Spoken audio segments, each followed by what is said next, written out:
입니다. 하나님 아버지 감사합니다.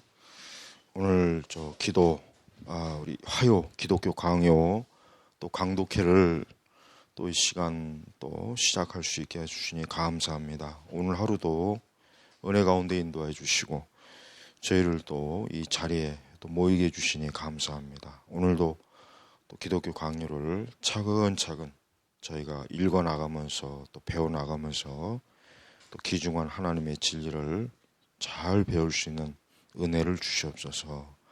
이 시간도 주님께 의지하며 살아계신 우리 주 예수님의 이름으로 기도 올렸습니다. 아멘. 자, 312페이지 제 13장 28챕터 터툴리아누스의 글을 인용하는 것도 역시 무익한 일이다. 여기를 시작하겠습니다. 이제 삼일체에 대한 그 전반적인 그 교리적 기초를 13장에서 이제 거의 다 다룹니다. 그래서 오늘 이제 하면은 이제 끝나게 되는데 아마도 이제 모든 기독교 교리 중에 이 삼위일체만큼 사실 어려운 게 없고 이 삼위일체만큼 정리하기가 참 어려운 게 없어요. 그러니까 어떤 현상이 나타나냐면 삼위일체에 대해서 제일 혼란스럽고 혼동된 그러한 잘못된 교리와 그러한 가르침들, 내용들이 많을 수밖에 없습니다. 그래서 우리가 어떠한 교리든지 간에 우리는 그 교리를 잘 분석하고 이해하는 게 참으로 중요합니다.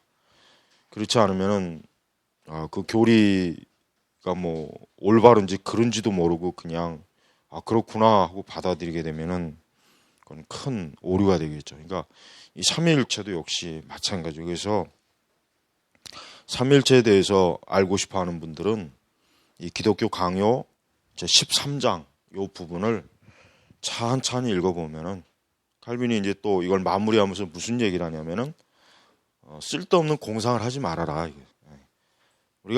우리 인간의 한계를 알고 우리 자신의 한계를 알고 우리가 알 수 없는 부분에 대해서 너무 지나친 상상, 너무 지나치게 그것을 캐게 되면은 그러면 반드시 또 오류에 빠지기 때문에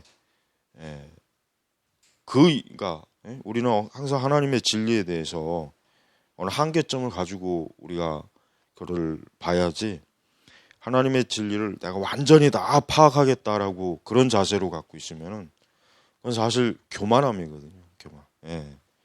그러니까 특히 이제 삼일체는 더더욱이 그런 면에 대해서 이제 칼빈도 마무리하면서 이제 그런 교훈을 주고 있습니다. 자, 이제 시작하겠습니다. 그들은 터툴리아누스를 자신들의 보호자로 삼고 있지만 그것은 역시 신실치 못한 일이다. 왜냐하면 그의 문체가 종종 거칠고 까다롭긴 하지만 그는 우리가 옹호하는 교리의 주요 내용을 명백하게 가르쳐주고 있기 때문이다. 그의 견해에 의하면 하나님은 한 분이시지만 그의 말씀은 어떤 섭리나 경륜에 의해 존재하며 또한 하나님은 본체의 유일성에 있어서는 한 분이시지만 그의 유일성은 섭리의 신비함으로 말미암아 삶의 일체에도 배치된다는 것이다. 이와 같이 이제 셋이 있지만 그것은 상태에서가 아니라 정도에 있어서이며 본체에서가 아니라 형식에 있어서이고 또한 권능에 있어서가 아니라 그 현현에 있어서이다. 저는 아까 이거 준비하면서 요 문구를 한 서너 번 계속 읽어봤어요. 그러니까 그것은 상태에 있어서가 아니라 정도에 있어서이며 본체에서가 아니라 형식에 있어서이고 또한 권능에서가 아니라 그 현현에 있어서다. 이거를 몇 번이나 제가 반복해서 읽어가면서 요 부분을 어떻게 설명해야 될까 그냥 좀 고심을 했는데 어떤 충분한 설명할 수 있는 어떤 길이 사실 솔직히 없는 것 같아요. 그냥 하여튼 상태와 이 정도, 그다음에 본체와 형식, 그다음에 권능과 그 현현 이게 핵심적 단어잖아요. 칼빈이 지금 그 터툴리아누스의 아까 그 삼일체에 대해 정의를 칼빈이 다시 한번 이제 이렇게 풀어서 쓴 건데 사실은 좀 어렵더라고요. 어렵고, 그러니까 마땅히 이걸 충분히 설명한다는 게 쉽지가 않지만, 그래도 요걸 한번 몇 번이나 한번 좀 반복해서 아마 읽어본다면, 대략 감은 잡힐 것이다라는 생각은 들어요. 그래서, 어떤 삼위일체라고 하는 것 어떤 상태적 관점이 아니라 정도. 그러니까 이 상태와 정도, 본체, 형식, 권능, 형용, 어떻게 보면 다 그 말이 그 말 같고 거의 같은 걸 말하는 것 같은데도 분명히 차이가 있으니까, 그 차이가 있기 때문에 지금 이렇게 칼빈도 표현한 거니까, 우리는 아까 토틀리아누스가 정의한 것도 한번 곰곰이 생각하고, 그다음에 칼빈이 다시 한번 풀어놓은 것도 여러분들도 개인적으로 이걸 한번 잘 읽어보면 되겠어요. 그래서 사실상 그는 그 다음부터 이제 좀 읽어 나가면 이제 지금 제가 말한 요 부분들을 좀 더 잘 이해할 수 있을 겁니다. 사실상 그는 자신이 성자가 성부 다음 간음으로 생각하고 있지만, 그는 다른 어떤 분으로 간주하고 있지는 않으며, 단지 그것은 위격을 구별하는 방식에 불과하다는 사실을 변호하고 있다고 말한다. 그러니까 토틀리아누스는 분명히 삼위일체의 위격을 분명히 구분하면서도 역시 그 삼위일체의 존재 방식 자체를 명확하게 말 그대로 삼위일체라고 하는 그 상태에 대해서 분명히 그 토틀리아누스 자신이 그걸 확고하게 붙잡고 있다. 뭐 사실 그거를 얘기하는 거죠. 그 밖에 다른 곳에서 그는 성자를 눈으로 볼 수 있는 분이라고 말하고 있지만, 이 문제 두 가지 면을 언급하고 난 후 성자가 말씀이신 한에 있어서는 눈으로 볼 수 없는 분이라고 단언했다. 끝으로 토틀리아누스는 성부가 그 자신의 위격 또는 인격에 의해 결정된다고 하고 나서 자신은 우리가 반박하고 있는 허구성과는 먼 거리에 있음을 입증했다.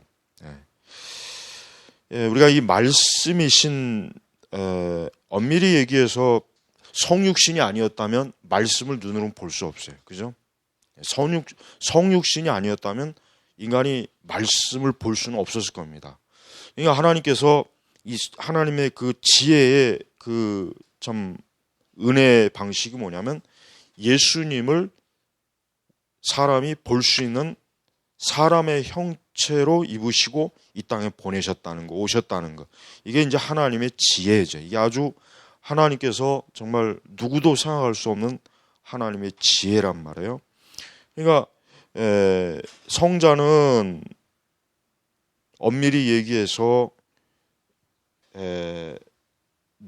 성육신 이전에 그 성자 말씀 되시는 그분 로고스는 눈으로 볼 수 없는데, 그분이 이제 성육신하고 난 다음부터는 어땠습니까? 그분을 눈으로 볼 수 있다고 말해요. 볼 수 있다고 말해요. 그래서 예수님이 뭐라 하겠습니까? 나를 본 자는 아버지를 본 자다. 봤다.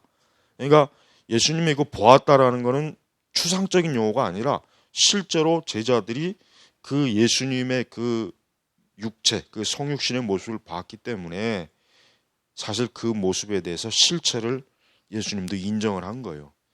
그러니까 자칫하면은 그 도케티즘처럼 예수님의 육신이 화상이다라고 그렇게 주장하면 그건 이단이에요. 그죠? 그건 이단이란 말이에요. 그러니까 우리는 예수님이 실제적으로 도마에게도 한번 도마가 이제 부활을 의심하니까 네가 한번 내 옆구리하고 내 손을 한번 봐라. 그리고 예수님이 나중에 부활한 다음에 베드로에게 갔을 때 그 구운 생선 토막을 먹으셨단 말이에요. 그럼 뭘 의미하냐면 예수님의 성육신은 허상이 아니라는 걸 보여주기 위한 거예요. 그 의미가 있는 거예요. 만약에 그게 말씀에 기록되지 않았다면 자칫 예수님의 부활의 몸은 허상일 수도 있을 것이다 라고 그렇게 오해할 수가 있잖아요. 근데 예수님이 얼마나 하나님께서 참 말씀의 지혜가 온전합니까? 제자들에게 직접 만져보라. 그리고 구운 생선을 드셨단 말이에요. 그러니까 예수님의 실제적인 그 육신은 제자들이 볼 수 있고, 그것 자체가 결국 뭡니까? 예수님을 눈으로 볼 수 있는 분으로 우리가 제자들도 인식했다. 그렇게 이제 인정하면 될 것 같습니다. 물론 그는 분명히 성부 이외에는 다른 하나님이 존재하고 있지 않음을 인정했다. 그렇지만 그 다음 구절에서 그는 자신의 입장을 설명하면서 성자를 제외시키지 않는다는 사실을 나타내 보여주고 있다. 그러니까 성부 이외에 다른 하나님이 존재하지 않는다고 하면은 대번에 오해가 생기겠죠. 그러면 예수님은 하나님이 아니시구나. 그러니까 칼빈은 이제 그렇지 않다는 것을 부연 설명하고 있는 것입니다. 왜냐하면 그는 성부 위에는 다른 하나님의 계심을 부인하고 있으며, 그러니까 다른 하나님, 그러니까 삼일체 하나님이 아니라 다른 형태의 하나님을 그러니까 존재하지 않는다. 그러니까 터툴리아누스는 그걸 얘기하는 거지 성부만 하나님이다라고 얘기하는 게 아니다. 지금 칼빈이 그걸 지금 오해할까봐 지금 잘 아주 설명을 풀어주고 있습니다. 따라서 하나님의 군주 정치가 인격의 구별에 의해 보존된다는 사실을 주장하기 때문이다. 하나님의 군주 정치라는 게 뭐겠습니까? 하나님의 절대적 통치권을 얘기하는 거예요. 그러니까 하나님 외에는 인간과 이 세상을 지배할 수 있는 다른 하나님과 같은 다른 존재가 없다. 하나님과 비견할 만한 또 하나님과 동등한 다른 존재가 없다. 그러니까 이 군주 정치, 그러니까 절대적 정치들이잖아요. 군주. 옛날에 왕들이 통치했잖아요. 그러니까 절대 통치거든요. 왕을 투표로 세우진 않잖아요. 왕을 한 3년 했으니까 투표로 또 왕 뽑읍시다. 그게 아니거든요. 그 왕이 죽을 때까지 그런 통치하는, 그게 바로 군주 정치예요. 로마 교회도 어떤 형태입니까? 군주 정치 형태예요. 그러면서 제일 민주주의를 떠들어대죠. 지들 자신은 절대적 왕정, 군주 체제면서 죽을 때까지 해먹잖아요. 교황은. 이번에 그 베네딕트 16세는 특이한 경우예요. 진짜 500 몇 년 만에 자진해서 사퇴한 거지. 그런 일은 진짜 드물어요. 카톨릭 내에서도 굉장히 그 베네딕트 16세가 스스로 퇴임한다고 했을 때 굉장히 깜짝 놀랐어요. 그 프란치스코 교황 자서전에 보니까 그 전후의 일을 이렇게 얘기한 게 써 있는데 카톨릭 내부에서도 굉장히 놀랬다고 하더라고요. 굉장히 막 정말 있을 수 없는 일을 본다는 식으로. 그렇지만 어쨌든 기본적으로 카톨릭은 군주 정치예요. 군주 정치라. 그러니까 카톨릭은 민주주의에 대해서 얘기할 자격이 없어요. 카톨릭은 민주주의에 대해서 얘기할 수 없는 종교의 유일한 종교. 근데 우리 한국에서는 무슨 정의구현이니 뭐니 그 말도 안 되는 그 떨거지들이 그건 말이 안 되는 건데 참. 지들 자체가 민주주의하고는 전혀 상관이 없는 건데. 여러분 우리가 이 다음에 하나님 나라 가면은 군주 정치입니다. 하나님 나라 가면은 하나님이 영원히 통치하시는 거예요. 그러니까 하나님의 권세와 능력은 영원한 거예요. 영원한. 그러니까 우리가 이 지상에서 우리가 보편적으로 추구하는 민주주의 형태는 이것은 기독교적인 의미에서는 사실은 엄밀성에서는 사실 맞지 않는 거지만 그러나 보편적 관점에서 인간의 정치제도로서는 가장 좋은 것이다. 그렇게 사실은 볼 수가 있습니다. 그러니까 하나님의 군주 정치가 인격의 구별에 의해 보존된다는 사실을 주장하고 있기 때문이다. 그러므로 그의 일관된 목적으로부터 그가 한 말들의 의미가 어떤 것인지를 쉽사리 파악할 것이다. 왜냐하면 그는 프락세아스에 대항하여 주장하기를 하나님은 삼위로 구분되기는 하지만, 그러니까 세 위격, 이것은 하나님은 한 분 이상 더 있다거나 혹은 그 통일성이 깨트려지는 것을 의미한 것이라고 말했기 때문이다. 그리고 프락세아스는 그리스도가 성부와 동일하신 분이어야만 비로소 하나님이 되실 수 있다는 그릇된 견해를 표명하고 있으므로 터툴리아누스는 이 구별에 대해 온갖 노력을 다하고 있는 것이다. 그러니까 프락세우스가 예수 그리스도를 성부와는 좀 떨어지는 그 격이나 능력이나 지혜에서 좀 떨어진다고 지금 얘기하는 거겠죠. 그러니까 이제 터툴리아누스는 거기에 대해서 이제 단호하게 이제 반대하는 것입니다. 사실상 그가 말씀과 성령을 전체 중에 한 부분이라고 부르고 있는 것이 비록 딱딱한 표현 방법이긴 하지만 허용될 수 있는 말이기도 하다. 왜냐하면 터툴리아누스는 자신이 입증하고 있는 대로 그것은 본체에 적용되지 않고 이를 통하여 즉 위격 또는 인격들과 연관되어 있는 배열과 섭리만을 나타내 보이려 하기 때문이다. 아까 그 터툴리아누스의 그 삼위일체에 대한 정의, 그 다음에 칼빈이 그 풀어놓은 상태, 정도, 본체, 형식, 그 현현, 그 말을 여기서 좀 더 우리가 쉽게 이해할 수 있게 좀 표현을 했어요. 그러니까 배열과 섭리. 그러니까 우리 인간의 현재 상태에서 언어로는 사실 우리 인간이 지금 이 세상의 언어로는 삼위일체를 진짜 정확하게 정의할 수 없어요. 정확하게 접근 불가능한 겁니다. 이 다음에 하나님 나라에 가서 거기에 가서 정말 이 삼위일체에 대해서 우리는 명확하게 깨닫고 알고 그거를 표현할 수 있지 이 땅에서는 표현할 수 없는 거예요. 그러니까 지금 이 터툴리아누스도 단순히 이제 그 삼위인격에 대해 위격 또 인격들에 대해 어때요? 배열. 왜요? 말 그대로 성부, 성자, 성령 존재하는 거. 그 다음에 섭리, 그러니까 각 위격들이 하시는 하나님의 사역 이런 것들로만 이렇게 드러낼 수 있다. 그 이상은 뭐 터툴리아누스도 삼위일체에 대해서 정말 정확하게 말하기는 어렵다라는 거죠. 그러므로 그는 다음과 같이 묻고 있다. 억지를 부리는 프락시스여 도대체 그대의 생각에는 얼마나 많은 위격들이 있단 말인가? 이미 불리는 이름 위에 또 다른 위가 있다는 것인가? 또 그 다음에 이와 비슷하게 그들은 마땅히 성부와 성자를 각기 그 이름과 위격에 따라 믿어야 할 것이다라고 말했다. 나는 지금까지 논의로서 터툴리아누스의 권위를 빙자하여 순박한 자들을 속이려고 애쓰는 자들의 거만에 대해 충분히 반박했다고 생각한다. 그러니까 삼위일체는 하여튼 어떤 식으로 하여튼 그 맘만 먹으면 삼위일체만큼 잘못 가리키기 쉬운 그런 교리는 참 없을 것 같아요. 삼위일체만큼 일단 자칫하면은 정말 조금이라도 빗나가게 되면 삼위일체만큼 잘못 말해질 수 있는 그런 위험 요소가 가장 많은 교리는 이 삼위일체가 가장 커요. 정말 큽니다. 그래서 교부들도 그래서 이제 그 29장에 보면은 모든 저명한 교회학자들은 삼위일체론을 확증했다 이렇게 하죠. 근데 사실 교부들도 삼위일체에 대해서 그렇게 썩 잘 뭐 설명하지는 못했어요. 어거스틴의 삼위일체론도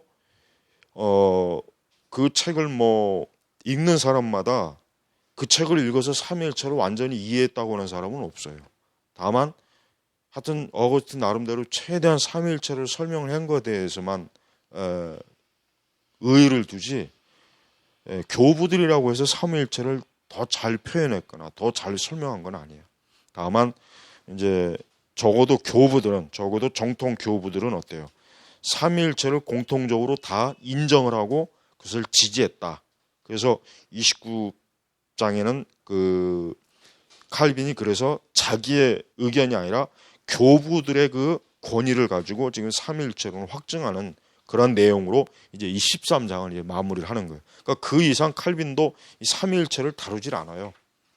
왜냐하면 더 이상 다뤄봐야 공연한 상상과 알 수 없는 자칫 망상에 빠져갖고 이 거룩한 교리를 훼손할 수가 있기 때문에 그래서 안 하는 것입니다. 자, 시작합니다. 옛사람, 그러니까 교부예요. 교부들의 저서들을 서로 열심히 비교해 보는 사람이라면 누구든지 이레네우스의 사상은 그를 계승한 자들에 의해 똑같이 재현되고 있다는 사실을 분명히 알게 될 것이다. 유스티누스, 그러니까 저스틴은 가장 오래된 교회 교사들 중에 한 사람이지만 모든 점에 있어서 우리의 생각과 일치한다. 그들은 유스티누스와 그 나머지 사람들에 의해 그리스도의 아버지가 한 분 하나님으로 불리고 있다는 사실에 대해 이유를 제기할 것이다. 힐라리우스도 역시 동일한 것을 가르치고 있으며 사실상보다 더 예리하게 영원은 성부 안에 있다라고 말한다. 그렇다고 해서 이 말이 성자로부터 하나님의 본질을 제거해 버리고 있다고 말할 수 있겠는가? 아니, 오히려 그는 우리가 고수하고 있는 신앙을 전적으로 변화하고 있는 것이다. 그러니까 삼일체 신앙을. 그럼에도 불구하고 우리를 대적하는 힐라리우스가 자신들의 오류를 변해 줄 수 있는 자나 되는 것처럼, 대적하는 자들은 힐라리우스가 자신들의 오류를 변해 줄 수 있는 자가 되는 것처럼 힐라리우스를 설득하기 위하여 서로 의미도 통하지 않는 문구들을 수집하는데 조금도 부끄러움을 느끼지 못하고 있다.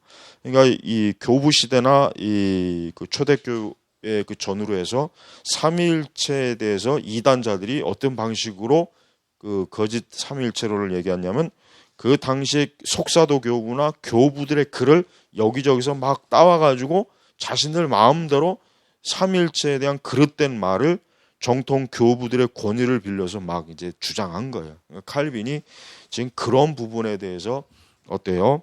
그러니까 전혀 맞지도 않는 논리와 말과 그걸 가지고 지들끼리 막 이렇게 해서 잘못된 삼일체 교리를 가르쳤다. 지금 이렇게 합니다.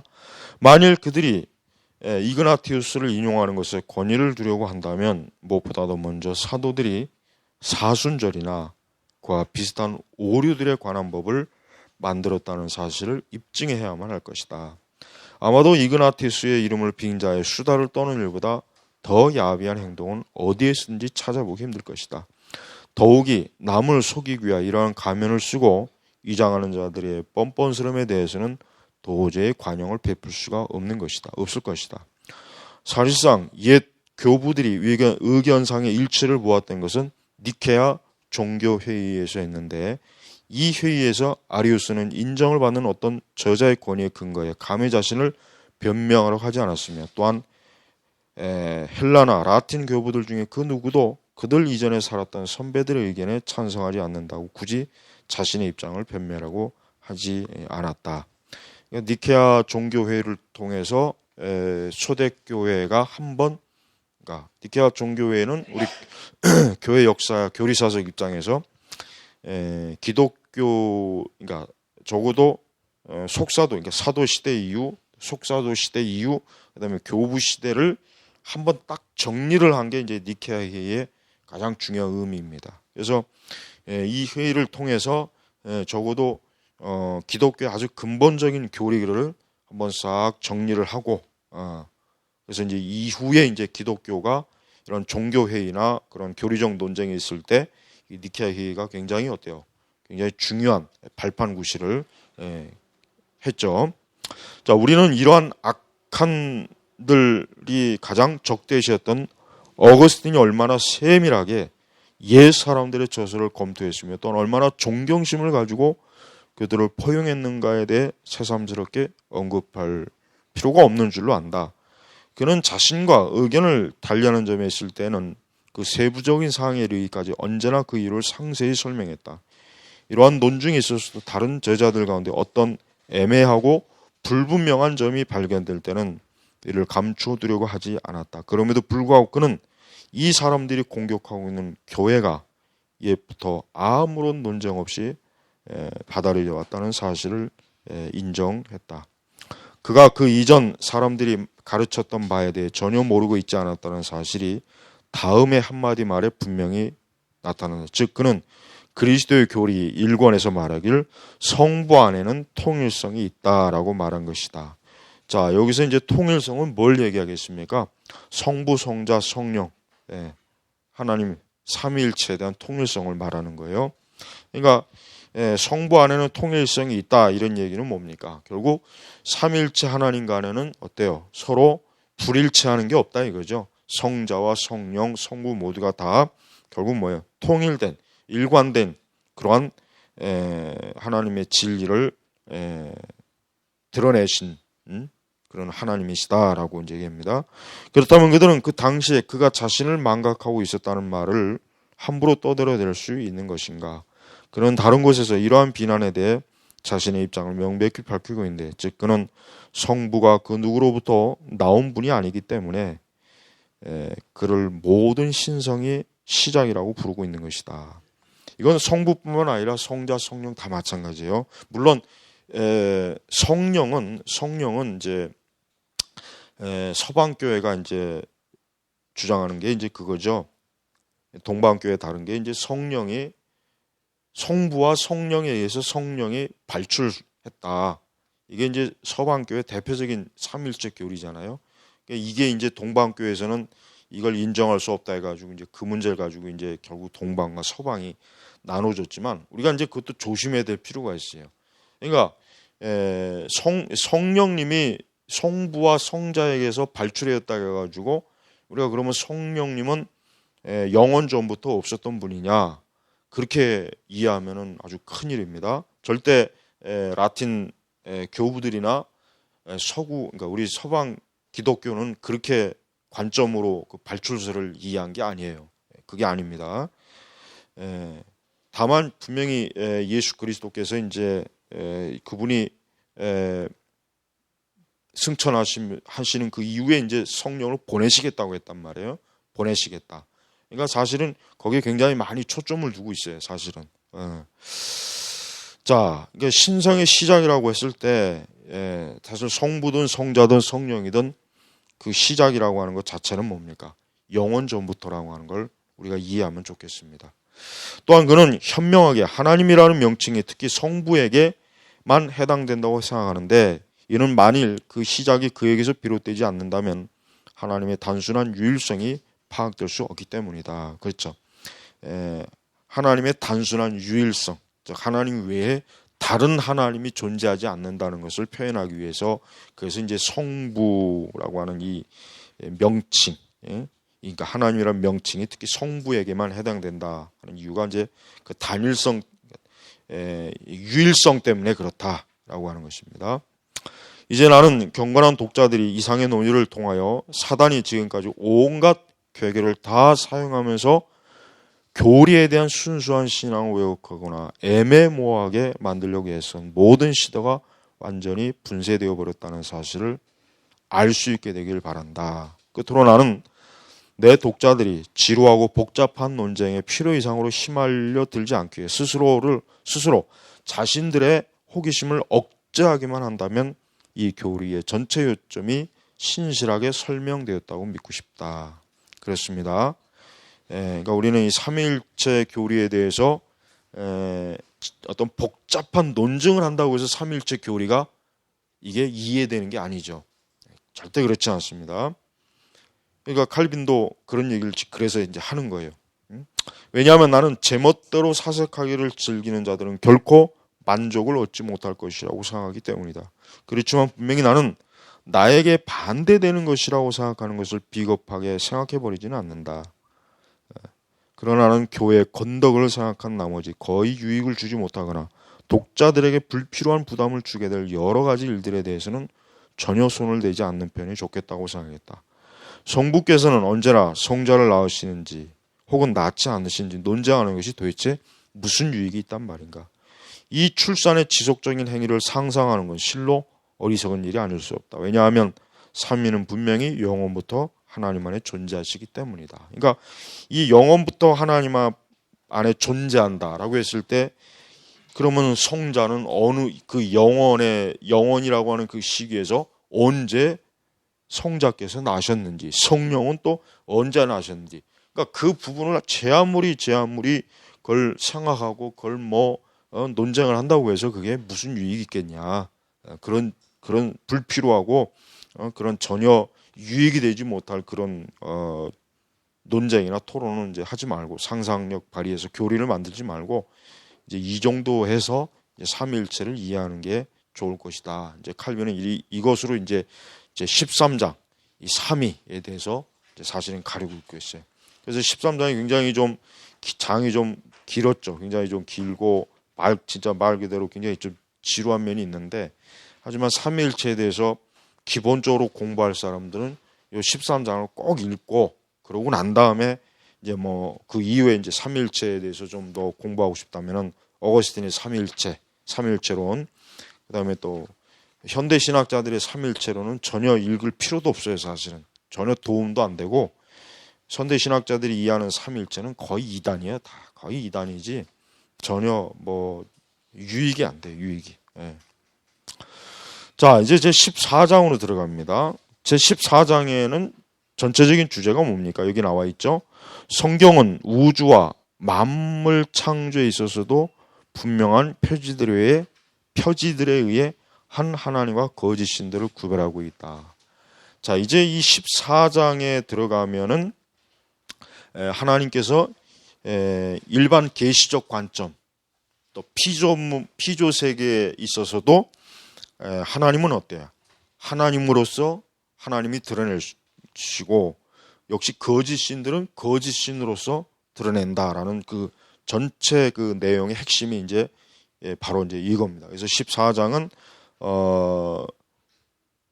자연 계시적 관점에서 어떻게 하나님을 알 수 있는가, 또 어떻게 하나님이 아닌 다른 그러니까 여기서 이제 거짓 신이라고 했죠. 우상을 구별할 수 있는가라고 하는 것이 14장에 이렇게 이제 담겨져 있습니다. 그래서 14장도 아주 성경을 읽는 우리 그러니까 특별 계시적 관점이 아닌 일반 계시적 관점에서 하나님을 어떻게 이 피조 세계에서 인식할 수 있는가라고 하는 그런 주제를 가지고 공부할 때는 이 14장이 아주 딱 어울리는 그러한 내용이에요. 그래서 자, 세계와 인간 창조. 그러니까 비로소 이제 이 14장에 들어와서 뭐가 나옵니까? 성경으로 치면은 창세가 이제 14장에서부터 이제 다뤄지는 거예요. 이 13장까지는 이 칼빈의 기독교 강요 자체 구성 자체가 어때요? 예? 성경의 내용을 본격적으로 다루질 않아요. 14장에서 비로소 성경의 창세기가 이제 다루어지는 거죠. 성경 창세기 내용이 이제 요 14장부터 이제 다루어지는 거예요. 그러니까 그 전까지는 뭐예요? 성경을 이해하기 위한 워밍업이었어요. 그래서 삼위일체도 있었고, 그 다음에 인간의 이성으로 또 성경이 무엇이냐, 하나님의 존재에 대한 거, 그 기본적인 걸 충분히 다 하고 난 다음에 비로소 어떻습니까? 이제 그것도 뭡니까? 특별 계시가 아니라 자연 계시적 관점으로 이제 어때요?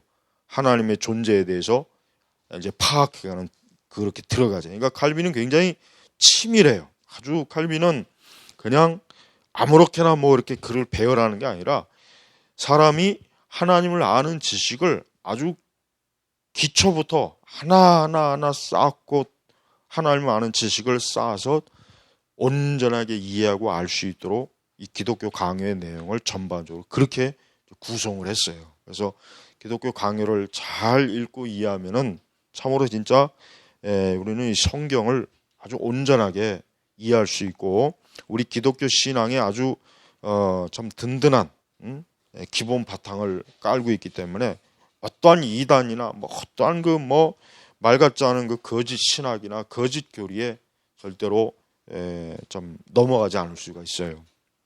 자, 그래서 첫 번째, 우리는 하나님의 창조 역사의 배후를 우리의 사색을 통해 알아볼 수 없으며 또한 알아보려고 해서도 안 된다. 여기서 사색은 뭘 얘기하는 겁니까? 이성을 얘기하는 거예요. 이성. 그러니까 칼빈은 뭘 얘기하는 거예요? 하나님의 그 창조의 사역의 그 모든 것들을 단순히 인간의 이성으로 파악할 수 있는 게 아니다. 지금 그걸 얘기하는 것입니다. 그래서 아주 중요하죠. 이사야는 우상 숭배자들의 어리석음을 정당하게 책망했으며 이는 그들이 땅의 기초들과 하늘의 범위를 살펴보면서 하나님이 누구이신지를 배우지 않았기 때문이다. 우상 숭배. 이사야서에는 우상 숭배에 대한 책망이 엄청 많이 있죠. 아주 그 하나님께서 그 우상 숭배를 하는 이스라엘과 그 우상 숭배를 하는 이방 국가에 그 내리는 그 형벌에 대한 말씀이 이사야는 굉장히 많이 있습니다. 그러니까 땅의 기초들과 하늘의 범위를 살펴보면서 참 하나님이 누구이신지를 배우지 않았기 때문입니다. 땅의 기초, 하늘의 범위, 이 땅과 하늘, 그러니까 하나님이 지은 창조 세계를 그냥 총칭해가지고 그냥 땅의 기초, 하늘의 범위 이렇게 얘기하는 것입니다. 자, 우리의 생각은 너무 더디고 우둔하기 때문에 믿는 자들로 하여금 이교도의 망상에 빠지지 않도록 하기 위해서는 참되신 하나님을 그들이 하는 것보다 더욱 명백하게 묘사해야만 했다. 그러니까 우리는 하나님에 대해서 우리 인간의 어떤 이성이나 사색으로서 하나님을 묘사하는 건 불가능한 거예요. 근데 그런 일을 시도하는 게 그건 이제 이방 종교에서 하는 일이 이제 그런 일이고, 그럼 우리는 성경적 관점에서 하나님에 대한 그 선지자들의 묘사, 하나님에 대한 그들의 그 성경의 기록을 통해서 우리는 혼란하지 않는 하나님을 아는 올바른 지식에 우리는 도달할 수 있습니다. 철학자들의 관점에서는 가장 잘 받아들여 주셨던 하나님의 본질에 대한 묘사, 하나님은 세계 정신이다. 요 하나님은 세계 정신이다라고 하는 요 말은 여전히 지금도 철학에서 즐겨 쓰는 용어입니다. 하나님은 세계 정신이다. 말이 안 되는 거죠. 하나님을 그냥 단순히, 하나님은 살아계신 인격적인 영이시예요. 하나님은 살아계신 인격적인 영이시지 정신이 아니죠. 정신은 추상적인 거죠. 정신은 추상적인 거란 말이에요. 근데 하나님은 세계 정신이다 하면은 결국 이 하나님은 인격적인 삼위일체 하나님이 아니라 그저 한낱 어떤 정신적, 그저 추상적으로 존재하는 죽은 아무 의미가 없는 별 존재밖에 안 되는 거예요. 그래서 한낱 공허한 말에 지나지 않기 때문에 우리가 언제나 의심 가운데 요동하지 않기 위해서는 그를 친밀하게 아는 일이 무엇보다도 중요하다. 그렇죠? 아는 일이 중요하다. 왜냐하면 우리는 하나님을 알 수가 있어요. 인간은 하나님을 알 수 있어요. 어떻게 알 수 있느냐?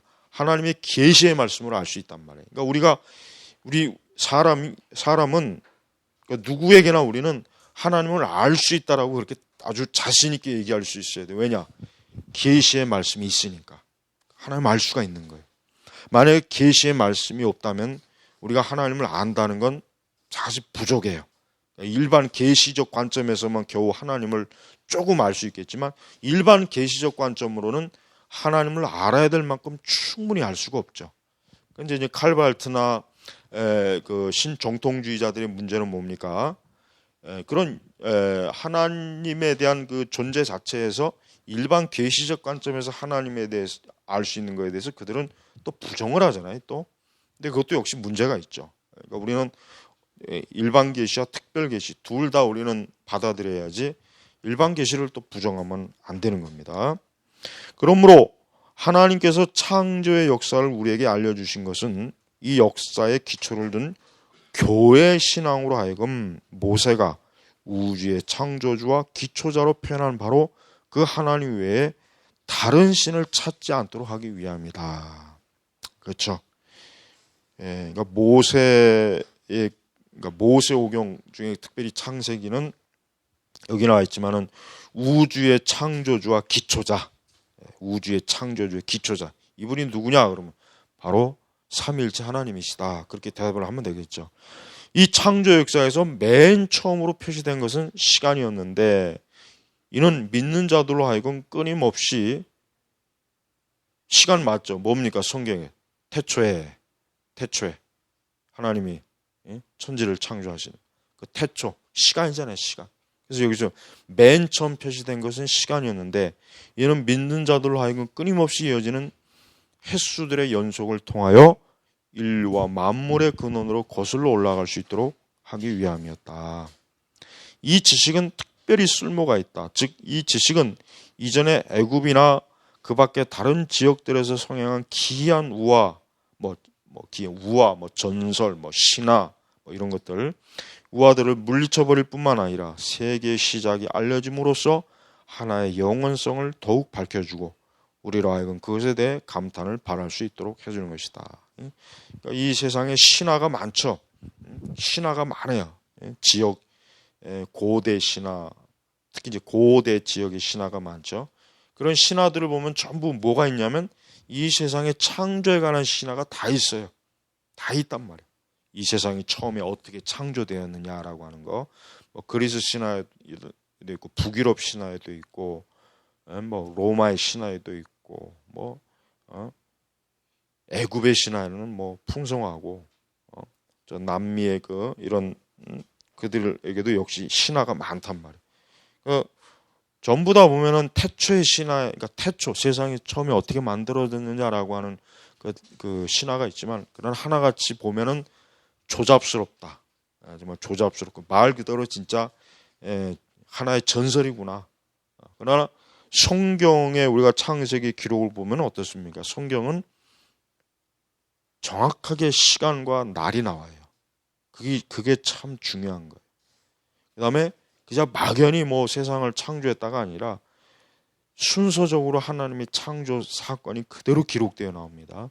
그러니까 성경의 창세기 1장을 우리가 읽어보면은 1장은 우리가 그냥 단순히 읽으면 안 됩니다. 거기에는 그 창세기 1장과 다른 신화들의 그 창세 설화와 비교해 보면은 성경의 기록이 왜 우월하고 정확하다는 걸 알 수가 있어요. 다른 기록은 시간이 없어요. 때가 없어요. 그러니까 도대체 다른 신화를 읽어보면은 그럼 언제 어느 때 뭘 창조했느냐라고 하는 그런 구체성이 없이 해괴망측하고 아주 저급한 창조 설화만 있단 말이에요. 그런데 성경의 창세기에는 어때요? 특히 1장에는 조잡하지가 않아요. 굉장히 논리적입니다. 합리적이에요. 그 다음에 역사적이에요. 그러니까 모세가 이 하나님의 그 영감을 받아서 이 창세기를 기록했을 때 모세는 분명히 애굽에서 그 당시에 그 애굽의 그 신관들이 그 창세 그 기록이나 이런 것들을 분명히 많이 봤을 거란 말이에요. 그걸 분명히 모세가 분명히 공부를 많이 했을 거라고요. 이 때문에 이 하나님께서 영감을 주셨지만 하나님께서는 그 모세가 가지고 있던 지식을 정확하게 선별한 거예요. 그래서 그랬던 지식들은 다 내쳐버려 가지치기 하고 정확한 창조 사건의 기록, 그 지식을 딱 거기에 기록하도록 하나님의 성령께서 모세에게 그 영감을 주신 거란 말이에요. 그래서 우리는 이 성경의 창세기를 하여튼 유심히 잘 읽어보면은 우리는 뭐 지금 뭐 과학자들이 뭐 세상이 어쩌다 저쩌다 어떻게 창조됐다 뭐 인류가 그런 아주 과학이라고 하는 자체도 사실은 굉장히 조잡스러운 현대 전설이나 마찬가지. 진화론은 현대 전설의 현대. 그러니까 진화론은 사실 고려할 만한 가치가 없는 건데 지금도 이 세상은 여전히 진화론을 참 추종하는 사람들이 너무 많이 있죠. 자, 그들은 경건치 못하게 하나님께서 보다 더 일찍 하늘과 땅을 창조하시려는 생각을 지니지 않으시고 헤아릴 수 없이 오랜 기간이 흘러간 후에야 비로소 그 일을 허용하셨다는 사실은 이상한 일이 아닐 수 없다. 왜냐하면 비록 지금 궁극적인 종말로 접어들고 있는 세계의 기간이 아직 6천년에 이르지는 않았지만 하나님은 훨씬 이전에 그것들 즉 하늘과 땅을 만들어 내실 수 있었기 때문이라고 조롱하는 어조로 반문하고 있지만 이러한 말에 결코 흔들려서는 안 된다. 그러니까 그 당시에 이 하나님의 창조에 대해서 불경건한 말을 하는 사람들이 이렇게 하나님의 창조 왜 창조를 왜 더 일찍 안 했느냐 왜 세상을 왜 이렇게 뭐 늦게 창조했냐는 등 막 그냥 온갖 잡다한 말을 많이 했다 이거죠. 그러므로 하나님께서 왜 그토록 오랜 동안 지체하셨는가를 묻는 것은 정당하거나 유익하지 못하다. 왜냐하면 사람의 정신이 문제를 끝까지 구명해 내려고 노력한다 할지라도 100번이면 100번 모두 실패하게 될 것이다. 또한 하나님 자신이 우리의 믿음의 겸손함을 시험해 보기 위해 일부러 감춰두신 것을 알려고 하는 것은 무익한 일이다. 어떤 파렴치한 친구가 조롱하여 묻기를 하나님은 세계 창조 이전에 무슨 일을 하셨는가? 라고 했을 때 어떤 경건한 노인이 다음과 같이 재치 있게 답변했다고 한다. 그는 호기심을 갖고 있는 자들을 위해 지옥을 만들고 계셨다. 이 말을 보통 어거스틴이 했다고 그렇게 얘기합니다. 보통. 그러니까 뭡니까? 하나님은 세계 창조 이전에 무엇을 하셨는가? 알 필요가 없는 거예요. 그건 알 필요도 없고, 그는 굳이 알아야 할 이유도 없어요, 사실은. 인간이 감히 하나님이 창조에 이제 뭐 하셨는지 알면 뭐 할 거예요, 그거 해서 그러니까 쉽게 얘기하면은 그런 헛된 호기심, 그런 그 그릇된 호기심에 치우치지 말고, 하나님께서 기록해 주신, 우리에게 주신 말씀에 더 차라리 신경을 써라. 그런 의미로 사실 이런 대답을 한 거예요. 그런 호기심을 갖고 있는 자들을 위해 지옥을 만들고 계셨다. 굉장히 재치 있게 말했죠. 그러니까 쓸데없는 상상과 망상으로 하나님을 이렇게, 하나님이 하시는 일에 대해서 이렇게 어리석고 미련하게 대드는 사람들에 대해서 아주 이렇게 딱 일침을 준 거죠. 이 진지하고 엄격한 경고를 귀담아 들어 많은 사람들을 자극시켜 왜곡되고 해로운 사색들로 몰아넣는 경솔함에 빠지지 말아야 할 것이다. 예컨대 눈으로 볼 수 없을 뿐만 아니라 그 지혜와 능력 그리고 의로움을 도저히 헤아릴 수 없는 하나님께서 모세 이야기를 우리에게 하나의 거울로 제시하셔서 그의 생생한 현상을 나타내 보여주셨다는 것, 사실을 기억하도록 하자. 왜냐하면 나이가 들어 시력이 약해지거나 또는 어떤 병으로 인해 눈이 어두웠을 때 안경의 도움이 없이는 그 어떤 사물도 명확히 분간할 수 없는 것 같이 하나님을 탐구할 때 우리는 너무도 연약하기 때문에 성경의 인도함을 받지 않으면 즉시 혼돈 가운데로 빠져들고 들게 되고 말 것이기 때문이다. 이건 지금도 마찬가지예요. 여러분, 모든 그릇된 교리와 신학을 가르치는 사람들의 글을 보면은 이 말이 얼마나 정확한 말인지 알 수 있어요. 즉 하나님의 말씀이 명확하게 가르치는 것을 꼭 보면은 아주 그릇되게 희미하게 교묘하게 왜곡해가지고 하나님의 이 밝은 명확한 명제적 진리를 흔드는 그런 사람들이 지금은 뭐 또 얼마나 더 많이 있어요. 얼마나 많이 있어요. 그러니까 우리는 항상 이 성경으로 돌아가는 걸 아주 중요하게 하게 돼. 이거는 너무나 많이 듣고 흔한 말이지만 가장 실천이 안 되는 말이 이 성경으로 돌아가자는 말이에요. 그러니까 오직 성경. 종교개혁자들이 왜 오직 성경이라고 하는 것을 왜 제일 먼저 왜 그걸 그렇게 중요하게 했느냐? 항상 인간의 본성은 어때요? 하나님 말씀에서 늘 이탈하는 거예요. 그게 아주 습관이에요. 그게 자동적으로 돼요. 이 때문에 하나님의 참된 진리를 추구하는 사람들은 자기 안에도 그런 게 있다는 걸 알아야 돼요. 자기 안에도 그런 게 있다는 걸 알고 언제나 내가 성경에 굳게 머물러 있는가 없는가 하여튼 항상 밤낮으로 그걸 돌이켜 봐야 돼요. 그걸 주의하지 않으면은 자기도 모르는 사이에 엉뚱한 자리에 가 있어요. 정말 그런 일들이 있습니다. 조심해야 돼요.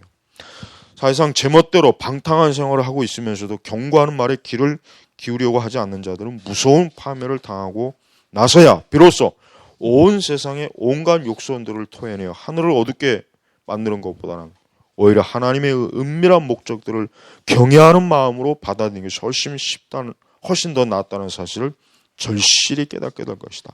어거스틴은 정당하게 사물들의 고등적인 원인을 찾으려고 할 때 만일 하나님의 뜻 이상의 것이 요구된다면 그것은 하나님께 죄를 짓는 것이 된다고 개탄했다. 그 밖에 다른 곳에서 그는 지혜롭게 경고하기를 공간이나 시간의 무한성에 대해 의문을 제기한다는 것은 둘 다 잘못된 일이다라고 했다. 공간이나 시간의 무한성, 의문을 제기하는 거. 이 공간이나 시간 자체가 뭡니까? 하나님의 피조거든요. 피조세계란 말이에요. 피조세계. 그러니까 하나님의 영역에 속하는 것인데 이런 부분에 대해서 하나님을 전제하지 않는 그런 생각은 잘못된 거다. 이제 그걸 얘기하는 겁니다.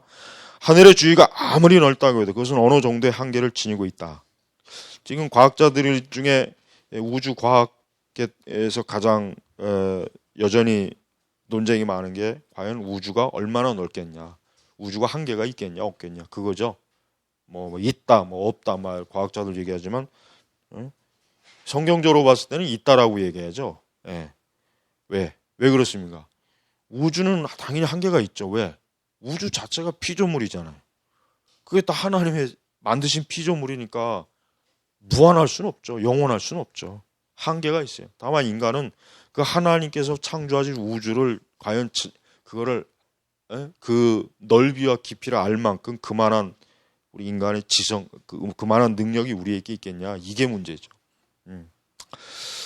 자, 그래서 만일 누군가가 감히 하나님께 빈 공간이 채워진 공간보다도 빈 공간이 100배나 더 넓을 것이다라고 추측한 말한다면 모든 경건한 자들은 이러한 거만을 몹시 증오하게 되지 않을까. 또한 누군가가 자신들의 판단에 기초하여 하나님께서 헤아릴 수 없이 멀고 먼 옛날에 세상을 창조하지 않으신 것은 그가 게으르셨기 때문이라고 비방한다는 것은 실로 미친 행동이 아닐 수 없을 것이다. 그들은 자신들의 호기심을 만족시키기 위하여 세계 바깥쪽으로 나가 보려고 발버둥 치고 있다. 마치 하늘과 땅의 광활한 범위 안에서는 우리의 감각을 휘황찬란한 광채로 충족시켜 줄 것들이 많지 않은 것처럼, 그리고 마치 6,000년 동안 하나님께서 우리의 마음을 진지한 명상으로 연마시키기에 충분한 증거들을 보여주시지 않은 것처럼, 여기서 우리가 칼빈이 뭘 알 수가 있어요? 칼빈도 인류가 역사가 6,000년, 아담 에덴 동산부터 시작해서 적어도 칼빈 시대까지 그 6,000년이라고 하는 그 시간, 그걸 지금 칼빈도 지금 받아들이고 있죠. 그러므로 우리의 마음들이 제멋대로 방황하다가 잘못된 길이 들어서니 없도록 하기 위해요, 하나님께서 우리에게 한정시켜 놓으려고 하신, 말하자면 우리의 마음들을 제한시켜 놓으려고 하신 이러한 경계선 안에 기꺼이 머물도록 하라. 그러니까 오늘 14장 1장의 이제 첫 번째 제목은, 그러니까 첫 번째 핵심은 하나님이 창조 사역과 창조의 범위, 창조의 내용에 대해서 그 경계선을 넘지 말아라. 그 경계선을 넘는 사람은 하나님을 조롱하는 거고, 하나님을 비웃는 것이고, 하나님의 그 창조의 지혜 자체를 우습게 여기는 것이다. 지금 요 1장에서는 그걸 얘기하는 겁니다. 그러면서 이제 2장 들어가면 6일 창조 사역은 사람들에 대한 하나님의 선하심을 보여주고 있다. 그러니까 이렇게 14장부터 이제 비로소 성경의 창세기부터 직접적으로 이제 부딪히는 그러한 교리를, 그 성경을 이해할 수 있는 그러한 내용들을 이제 여기서 이제 잘 지금 나타내고 있어요. 그래서 우리가 이제 기독교 강요, 이제 우리가 첫 번째 이제 후반부로 이제 계속 가는데, 여러분들 더 관심을 갖고 여러분 개인적으로 기독교 강요를 좀 깊이 있게 나름대로 좀 많이 진지하게 여러분 한번 읽어보십시오. 그러면은 굉장히 많은 도움이 돼요. 수많은 도움이 우리 신앙의 열매로 맺힐 겁니다. 자, 기도하겠습니다. 하나님 아버지 감사합니다. 하나님의 이 거룩한 진리를 우리 마음대로 상상하거나 공상하지 말고, 또 하나님의 정해놓으신 그 진리의 경계선도 우리 멋대로 넘나들지 말고, 또 어리석고 무지한 호기심에 빠지지 말고, 오직 하나님의 그 진리 자체에 저희가 깊이 뿌리를 내리는 신앙을 갖도록 도와주시옵소서. 오늘도 주님께 감사하며 우리 주 예수님의 이름으로 기도 올렸습니다. 아멘.